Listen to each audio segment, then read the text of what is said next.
الحمد لله نحمده ونستعينه ونستغفره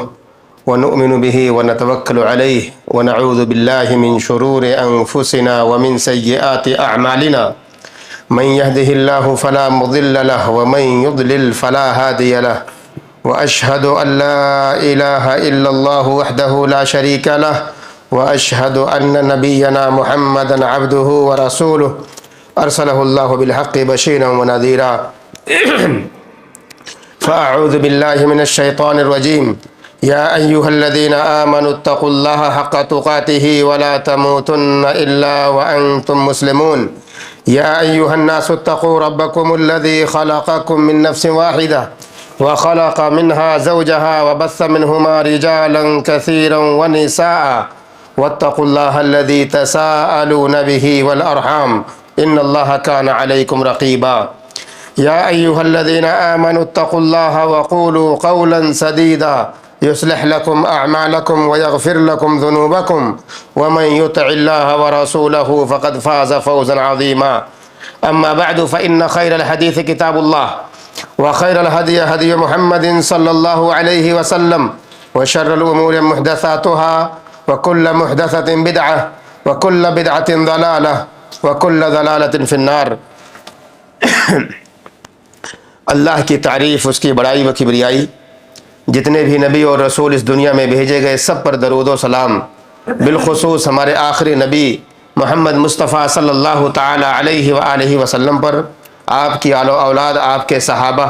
اور جو لوگ قیامت تک صحیح طور پر آپ کی اتباع اور پیروی کرنے والے ہیں۔ حضرات گرامی، اللہ رب العالمین نے اس دنیا کو دار ابتلا بتایا ہے، یہ آزمائش کا گھر ہے جہاں پر بہت سارے ہموم و غموم ہیں، بہت سے رنج اور ملال ہیں، بہت ساری تکلیفیں ہیں، بہت ساری پریشانیاں ہیں، بہت ساری بیماریاں ہیں اور بہت ساری مصیبتیں ہیں جو انسان کی زندگی میں چلتی رہتی ہیں، اور اسی کا نام دنیا ہے۔ اللہ رب العالمین نے قرآن مجید میں فرمایا لَقَدْ خَلَقْنَا الْإِنسَانَ فِي كَبَدٍ، ہم نے انسان کو مشقت میں پیدا کیا ہے، مشقت میں ہی انسان جیتا ہے، مشقت میں انسان زندگی گزارتا ہے اور مر جاتا ہے۔ یہ دنیا دراصل آزمائش کا گھر تو ہے ہی،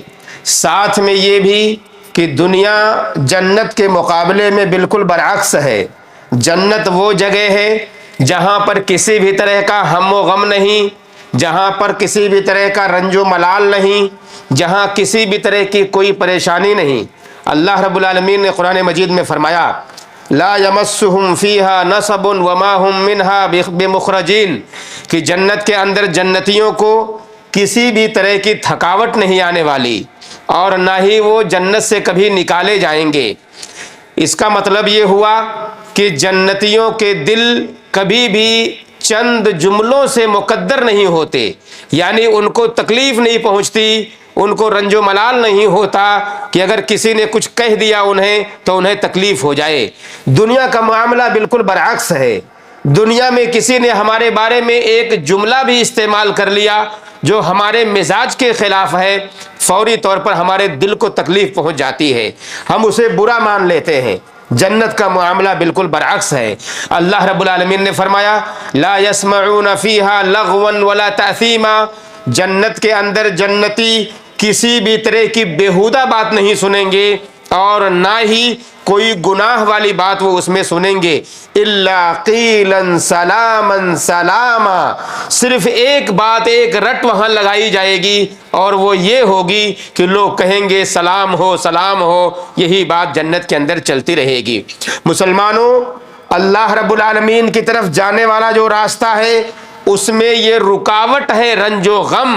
یہ حزن و ملال دراصل اللہ کی طرف لے جانے والے راستے پر پہنچنے کے لیے رکاوٹ ہے۔ انسان وہاں پر جاتے جاتے کہیں نہ کہیں پریشان ہو جاتا ہے اگر اسے حزن و ملال لاحق ہو جائے، اسے کہیں غم لاحق ہو جائے۔ اسی لیے آپ دیکھیں گے قرآن مجید میں کہیں بھی حزن و ملال کا رنج و غم کرنے کا حکم نہیں دیا گیا اور نہ ہی رنج و غم کرنے والے کی کوئی فضیلت بیان کی گئی ہے اور نہ ہی اس کی طرف ابھارا گیا ہے اور نہ ہی اس کے تعلق سے کسی بھی اجر اور ثواب کا وعدہ کیا گیا ہے، بلکہ معاملہ اس کے بالکل برعکس ہے۔ اللہ رب العالمین نے فرمایا وَلَا تَهِنُوا وَلَا تَحْزَنُوا وَأَنْتُمُ الْأَعْلَوْنَ إِن كُنتُم مُؤْمِنِينَ، اے لوگو تم رنجیدہ نہ ہو، تم غم نہ کرو، اگر تم ایمان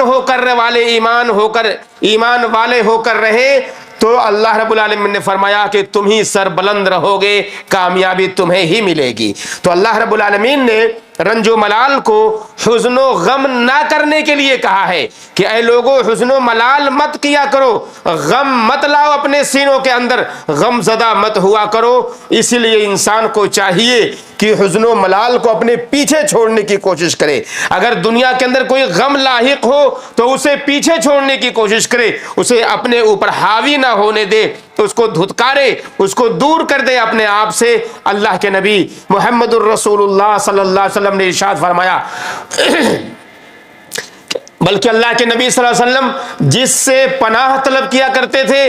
اسی کے تعلق سے فرماتے ہیں، آپ نے فرمایا اللہم انی اعوذ بک من الہم والحزن، اے اللہ رب العالمین میں تیری پناہ چاہتا ہوں کسی بھی طرح کے فکر سے، کسی بھی طرح کے حزن و ملال سے، والعجز والکسل کسی بھی طرح کی عاجزی سے، کسی بھی طرح کی سستی سے، والبخل والجبن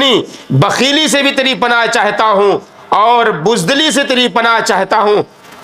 وذل الدین وغلبۃ الرجال اور میں بوجھ کے اس سے قرض کے بوجھ سے بھی تیری پناہ چاہتا ہوں اور لوگوں کے غلبے سے بھی تیری پناہ چاہتا ہوں۔ تو اللہ کے نبی محمد الرسول اللہ صلی اللہ علیہ وسلم اللہ رب العالمین سے پناہ طلب کرتے تھے حزن و ملال سے، غم سے، کہ کہیں غم نہ لاحق ہو، اے اللہ رب العالمین تو مجھے غم سے بچائے رکھنا۔ یہ ہمارے نبی محمد الرسول اللہ صلی اللہ علیہ وسلم کا طریقہ تھا۔ بالکل بندے کے لیے مستحب ہے کہ اس کا کوئی بھائی اگر غم زدہ ہو، کوئی تکلیف ہو، کوئی پریشانی ہو، آپ نے اسے ملال میں دیکھا، آپ نے اسے مصیبت میں دیکھا، تو یہ مستحب ہے ہمارے لیے، ایک مسلمان بھائی کے لیے، کہ وہ حزن و ملال، وہ فکر، وہ غم اس سے دور کرنے کی کوشش کرے، اس سے ختم کرنے کی کوشش کرے، اس کو ہنسانے کی کوشش کرے اور اس کے دل میں خوشیاں لانے کی کوشش کرے۔ اللہ رب العالمین نے قرآن مجید میں اپنے نبی کے اس دوست کے بارے میں بیان کیا کہ جب غار حرا، بلکہ غار کے اندر چھپے ہوئے تھے دونوں، جب ہجرت کا موقع تھا، ابو بکر صدیق رضی اللہ تعالی عنہ اور اللہ کے نبی محمد الرسول اللہ صلی اللہ علیہ وسلم ایک غار کے اندر جب چھپے تو وہاں پر کفار کا گزر ہوا اور یہ خوف لاحق ہوا، یہ غم لاحق ہوا، یہ رنج لاحق ہوا ابو بکر صدیق رضی اللہ تعالی عنہ کو کہ اللہ کے نبی صلی اللہ علیہ وسلم اگر یہ ہمارے غار کے منہ پہ جو لوگ کھڑے ہوئے ہیں اگر اپنے قدموں کی طرف نیچے دیکھنے لگ جائے تو ہمیں دیکھ لیں گے اور ہم پکڑ لیے جائیں گے۔ ان کے اندر جب غم لاحق ہوا تو اللہ رب العالمین نے محمد الرسول اللہ صلی اللہ علیہ وسلم کو وحی کے ذریعے یہ پیغام دیا، اذ یقول لصاحبہ لا تحزن ان اللہ معنا، جب آپ کا ساتھی یہ کہہ رہا تھا کہ کہیں ہم پکڑ نہ لیے جائیں تو اللہ کے نبی محمد الرسول اللہ صلی اللہ علیہ وسلم نے اپنے ساتھی سے کہا لا تحزن، تمہیں غم کرنے کی ضرورت نہیں ہے، تمہیں حزن و ملال کرنے کی ضرورت نہیں ہے، بے شک اللہ ہمارے ساتھ ہے۔ تو یہ ہمارا بھی طریقہ ہونا چاہیے کہ ہم میں سے بہت سارے بھائیوں کو کبھی کبھار بہت سارے غم لاحق ہوتے ہیں، بہت ساری پریشانیاں لاحق ہوتی ہیں، ہم ان کے ان پریشانیوں کو دور کرنے کا ذریعہ بنے۔ ایسا نہیں کہ ہمارے دوست نے، ہمارے بھائی نے اپنی پریشانی ہم سے بیان کی، ہم اس کی پریشانی کو خوف میں اور بدل دیتے ہیں اور بھیانک اسے بنا کر پیش کر دیتے ہیں کہ اتنا بڑا ہو گیا، اور اس طرح اور اس کو ڈرا دیتے ہیں کہ اس کا غم تھوڑا ہلکا ہوتا ہے۔ تو ہماری حالت یہ ہوتی ہے کہ ہم اس کے غم کو اور زیادہ بڑا کر دیتے ہیں۔ مسلمانوں یہ ایمان والے کا طریقہ نہیں ہے۔ ایمان والا کیا کرتا ہے؟ اپنے مسلمان بھائی کے غم کو کم کرنے کی کوشش کرتا ہے، اس کو ختم کرنے کی کوشش کرتا ہے۔ یہی طریقہ ہمیں بتایا اور سکھایا گیا ہے۔ آئیے سرسری طور پر آپ کو بتاؤں کہ غم کو دور کرنے کا علاج کیا ہے۔ رنج اور ملال اگر انسان کو لاحق ہو جائے، جو ہم سب کو پہنچتا ہے، کبھی نہ کبھی انسان کو پہنچتا ہی ہے، کسی نہ کسی ذریعے سے پہنچتا ہے، تو جب یہ ہمارے اوپر آ جائے اور ہمارے اوپر حاوی ہو جائے، اس کو دور کرنے کا طریقہ کیا ہے؟ آئیے دیکھیے، سب سے پہلا طریقہ یہ ہے کہ ایمان والا ہمیشہ قضا اور قدر پر ایمان رکھتا ہے۔ ہم مومن ہیں، انشاءاللہ ہم یہ کہتے ہیں کہ ہم ایمان والے ہیں، تو ایمان والا ہمیشہ قضا اور قدر پر، تقدیر پر ایمان رکھتا ہے۔ جو کچھ اس کے ساتھ واقع ہو چکا ہے، اس پہ اس کے ایمان کا حصہ تھا کہ وہ اس کے ساتھ ہونا تھا، وہ چیز واقع ہو چکا۔ اللہ رب العالمین نے فرمایا ما اصاب من مصیبت فی الارض ولا فی انفسکم الا فی کتاب مبین الا فی کتاب من قبل ان نبرأها۔ اللہ رب العالمین نے فرمایا جو کچھ بھی تمہارے ساتھ واقع ہو جاتا ہے اس روئے زمین پر، یا تمہارے نفسوں کے ساتھ کسی بھی طرح کی چیز واقع ہوتی ہے، تو یہ ساری چیزیں اللہ رب العالمین کے وجود میں لانے سے پہلے وہ چیزیں لکھی جا چکی ہوتی ہیں۔ اللہ رب العالمین نے لوح محفوظ میں سب کچھ لکھ دیا ہے کہ انسان کو دنیا کے اندر کیا لاحق ہونا ہے، اس روئے زمین پر کیا واقع ہونے والا ہے، ساری چیزیں لکھی جا چکی ہیں۔ اور یہ ساری چیزیں ان ذالک علی اللہ یسیر، یہ اللہ رب العالمین کے اوپر بڑا آسان ہے، اور یہ چیزیں اللہ رب العالمین نے اس لیے لکھ دی ہوئی ہیں، کہا لکی لا تأسوا علی ما فاتکم، تاکہ اے ایمان والو جو کچھ تمہارے ہاتھ سے نکل جا رہا ہے تم اس پر رنجیدہ نہ ہو، اس پر غم نہ کرو۔ اگر انسان یہ بات جان لے اور مان لے کہ میری تقدیر میں جو چیز لکھا ہوا تھا وہ چیز میرے ساتھ ہو چکا ہے، اب مجھے پریشان ہونے کی ضرورت نہیں ہے، تو جو اس کے ہاتھ سے چیز اگر چھوٹ جائے، اس کے نصیب سے الگ ہو جائے، تو اس پر آدمی کبھی پریشان نہ ہو، اس پر آدمی ملال کا شکار نہ ہو۔ لیکن افسوس یہ ہے کہ ہم ایمان تو رکھتے ہیں مگر اس ایمان کا حق ادا نہیں کرتے ہیں، جبکہ ہونا یہ چاہیے کہ ایمان کے ساتھ عمل صالح، ایمان بالقدر کے ساتھ عمل صالح بھی ضروری ہے۔ اگر ہم قضا اور قدر پر ایمان رکھتے ہیں تو ساتھ ہی ساتھ نیک کام بھی ضروری ہے، اور اسی کا تذکرہ اللہ رب العالمین نے کیا، من عمل صالحا من ذکر او انثی، کہ جس شخص نے بھی، چاہے وہ مرد ہو یا عورت ہو، جس نے بھی نیک کام کیا اور وہ ایمان کی حالت میں ہے، تو ہم اسے ایک اچھی زندگی دیں گے، ایک بہتر زندگی دیں گے، اور ہم اسے کہا اور ہم اسے اچھا بدلہ دیں گے، جو کچھ وہ کرتے ہیں اس سے کہیں اچھا بدلہ اسے نصیب کریں گے۔ اللہ کے نبی محمد رسول اللہ صلی اللہ علیہ وسلم کی حدیث ہے، عجبا لامر المؤمن، ایمان والے کا معاملہ بھی بڑا عجیب ہے، اس کو ہر دو حالتوں میں اس کے لیے فائدہ ہوتا ہے۔ اگر اسے کوئی خوشی پہنچتی ہے اور اس خوشی کے بدلے میں اللہ کا شکر گزار بنتا ہے تو بھی اس کے لیے بہتر ہوتا ہے، اور کہا اگر اسے کوئی تکلیف پہنچتی ہے اور اس تکلیف کے اندر اللہ رب العالمین کی اس تکلیف پر صبر کرتا ہے تو بھی اس کے حق میں بہتر ہوتا ہے۔ تو دونوں حالتوں میں ایمان والے کا معاملہ یہ ہے کہ اللہ رب العالمین نے اس کے لیے بہتر کر رکھا ہے، اور یہ چیز صرف ایمان والے کے ساتھ ہے، دوسرے اور کسی کے لیے نہیں ہے۔ دوسری وجہ یا دوسرا طریقہ غم کو دور کرنے کا یہ ہے کہ ہم اور آپ انبیاء کو، صالحین کو، نیک لوگوں کو اپنا قدوہ بنائیں، اپنا پیشوا بنائیں، اپنا نمونہ بنائیں، اور یہ دیکھیں کہ انبیاء کو کتنی ساری تکلیفیں جھیلنی پڑی ہیں، کتنی ساری پریشانیاں جھیلنی پڑی ہیں۔ انبیاء کرام سب کو دیکھ ڈالیے، آدم علیہ السلام سے لے کر محمد الرسول اللہ صلی اللہ علیہ وسلم تک سارے لوگوں کو کتنی ساری مصیبتوں سے گزرنا پڑا۔ اللہ کے نبی صلی اللہ علیہ وسلم سے پوچھا گیا کہ آزمائش سب سے زیادہ لوگوں میں آزمائش کس کو ہوئی ہے؟ اللہ کے نبی صلی اللہ علیہ وسلم نے فرمایا کہ سب سے زیادہ انبیاء کو ہوئی ہے، اور انبیاء کے بعد، ان کے بعد دوسرے نمبر پر جو لوگ ایمان کے حالت میں، ایمان جن کا جتنا زیادہ اونچا ہوگا اسے دوسرے رتبے والوں کو، پھر اس کے نیچے والوں کو اس حساب سے آزمایا جائے گا۔ تو ایمان والے کا ایمان اور اس کے دین کے حساب سے اس کی آزمائش ہوتی ہے۔ اور تیسرا ذریعہ غم کو دور کرنے کا یہ ہے کہ انسان لوگوں کے ساتھ احسان کرے، ان کے اندر سے یا ان کے اوپر آنے والی مصیبتوں کو، ان کے اندر آنے والے رنج و ملال کو دور کرنے کی کوشش کرے، اللہ رب العالمین اس کی پریشانی کو دور کرے گا۔ حدیث میں آتا ہے جس نے کسی مسلمان بھائی کی تکلیف کو دنیا کے اندر دور کیا تو اللہ رب العالمین آخرت میں اس کی کسی تکلیف کو دور کرے گا۔ اور فرمایا اگر انسان دنیا کے اندر کسی تنگ دست ایمان والے کی تنگ دستی کو دور کیا، کسی انسان کی پریشانی کو دور کیا، تو اللہ رب العالمین اس کی تنگ دستی کو قیامت کے دن دور کرے گا، آخرت میں دور کرے گا، دنیا میں بھی دور کرے گا اور آخرت میں بھی دور کرے گا۔ اور فرمایا اگر کسی مسلمان نے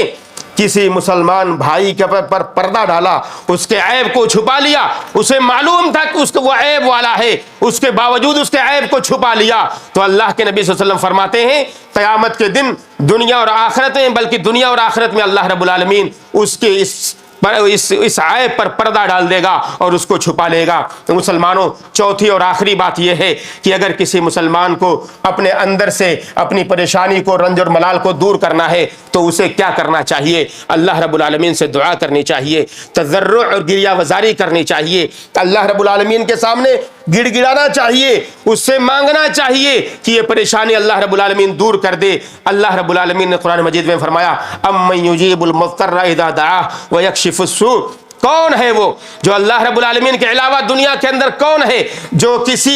کسی بے قرار کو قرار میں لا دے اور جب وہ پکارتا ہو تو اس کی پریشانی اس سے دور کر دے؟ دنیا کے اندر ایسا کوئی نہیں ہے سوائے اللہ کے۔ اللہ ہی ہے جو ہر مضطر کی، ہر بے قرار کی آہو فغا کو سنتا ہے، اس کی آواز کو سنتا ہے، اس کی پکار کو سنتا ہے اور اس کی پکار کے مطابق اس کا جواب دیتا ہے۔ اور یہ باتیں اللہ کے نبی محمد الرسول اللہ صلی اللہ علیہ وسلم نے اپنے صحابہ کو تعلیم کے طور پر سمجھائی ہے۔ ایک دعا ہے سید الاستغفار کے نام سے، آپ سب جائیے اس کو سرچ کیجئے اور سرچ کرنے کے بعد اپنے موبائل سے اس کو نکالیے اور اس کو یاد کیجئے۔ یاد کیجئے، کیوں یاد کیجئے؟ اس لیے کہ اللہ کے نبی محمد الرسول اللہ صلی اللہ علیہ وسلم نے حزن و ملال کو دور کرنے کا جو نسخہ بتایا اس میں سے یہ دعا ہے۔ یہ دعا جب اللہ کے نبی محمد الرسول اللہ صلی اللہ علیہ وسلم کے صحابی نے سنی اور سننے کے بعد کہا کہ اللہ کے نبی صلی اللہ علیہ وسلم